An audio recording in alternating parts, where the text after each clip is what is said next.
Place à présent à l'invité du journal. Je vous le disais au départ de cette édition que nous recevons sur ce plateau, Monsieur Brian Elvis Urfé, auteur du livre The African Dream. Alors, vous êtes sur ce plateau de Diab TV. Est-ce que vous pouvez nous expliquer tout d'abord la nature de ce livre?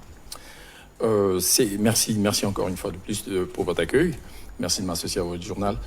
C'est un livre je peux dire que c'est une Bible. Moi, j'appelle ça une Bible de solutions, où j'ai fait une lecture singulière, en partant par les valeurs qui m'animent. J'ai une culture congolaise, une culture française et une culture américaine.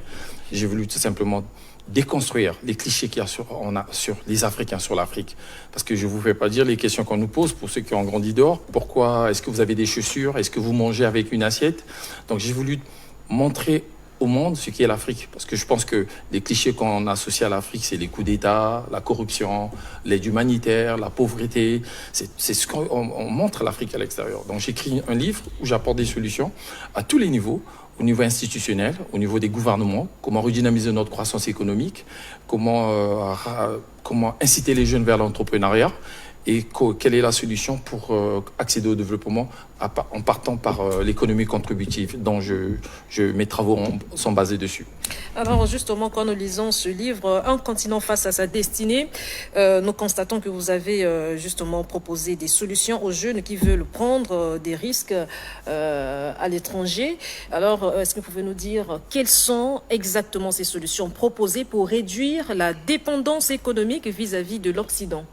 Alors, il faut tout simplement changer de narration. Parce que mettre en place une politique de gré à gré, gagnant-gagnant, en se respectant, ne pas regarder l'Occident de haut. Parce que depuis la nuit des temps, on a toujours pensé que l'Occidental, c'est lui qui a des solutions. Non, nous avons des talents parmi nos jeunes. Vous avez parlé des jeunes qui prennent des risques. D'où le titre de mon livre, Le rêve africain. C'est-à-dire donner à notre jeunesse des outils, afin qu'ils puissent être outillés pour réaliser leurs rêves sur le continent africain. Et non pas qu'ils prennent des risques d'aller amérir en Libye ou pour aller chercher une meilleure vie à l'extérieur.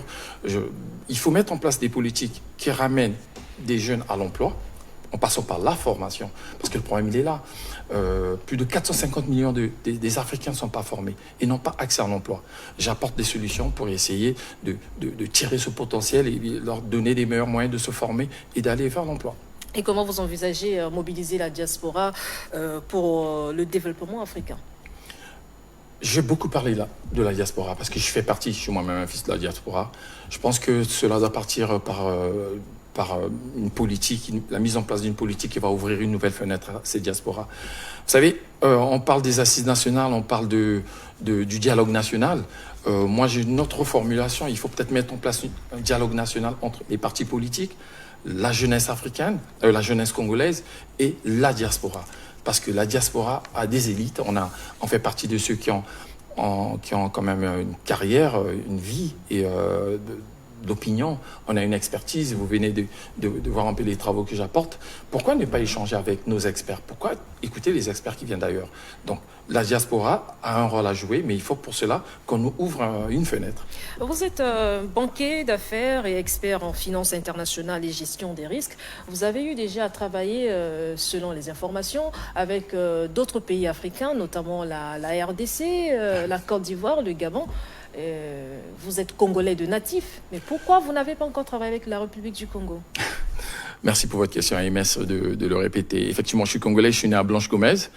C'est une fierté, vous savez, pour moi, c'est beaucoup d'émotion d'être ici sur votre plateau parce que je n'avais jamais fait d'interview au Congo. Je l'ai fait en France, aux États-Unis, un peu partout.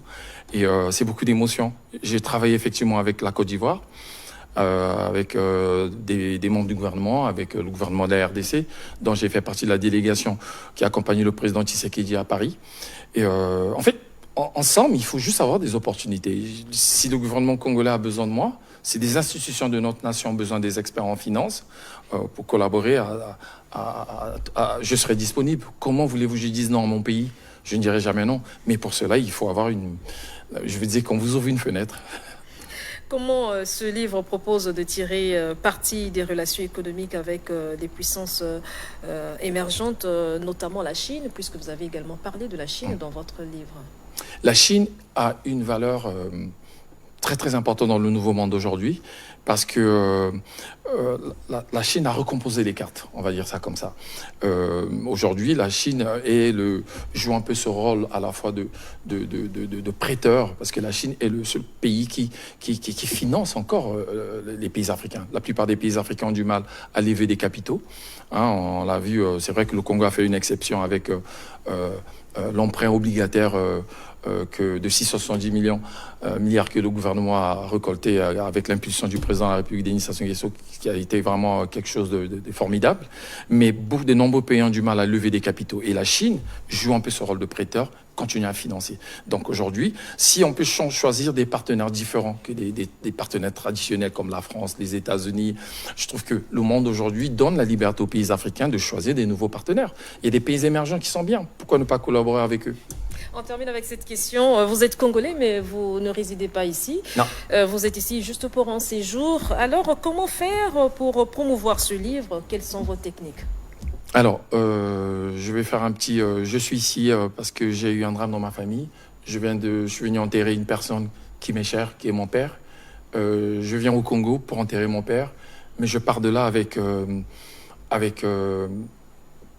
perspective peut-être meilleure, parce que j'interviens à votre journal télé.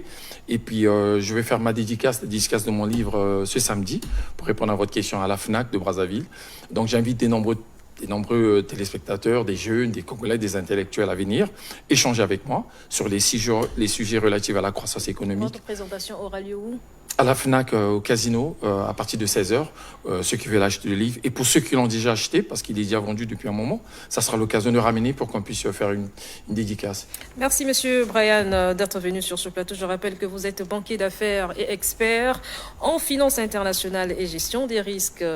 Bon retour, hein. Mais tout d'abord aussi, nous vous souhaitons une bonne chance pour votre activité avant votre retour. Je vous en prie. Merci à vous.